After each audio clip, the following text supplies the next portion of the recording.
আজ যার কবিতা তার নাম অজিতেশ নাগ। অনেক রহস্য জমানো আছে, থাক। পোড়ো বাড়ির জানালা এখন খোলা, হাট উন্মুক্ত, যাই বলো।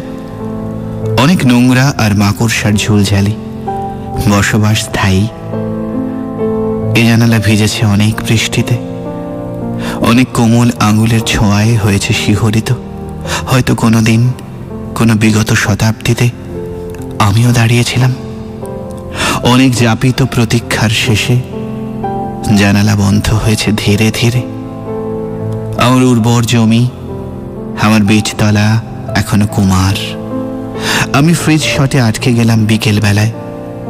রৌদ্র তখনও সাজোয়ান পুরুষের উন্মুক্ত পিঠের মতো সতেজ গাঢ়।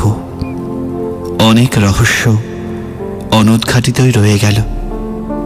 হে ঈশ্বর, রাত্রি নেমে এসে সব জানালার পাল্লা বন্ধ করে দিয়ে গেল।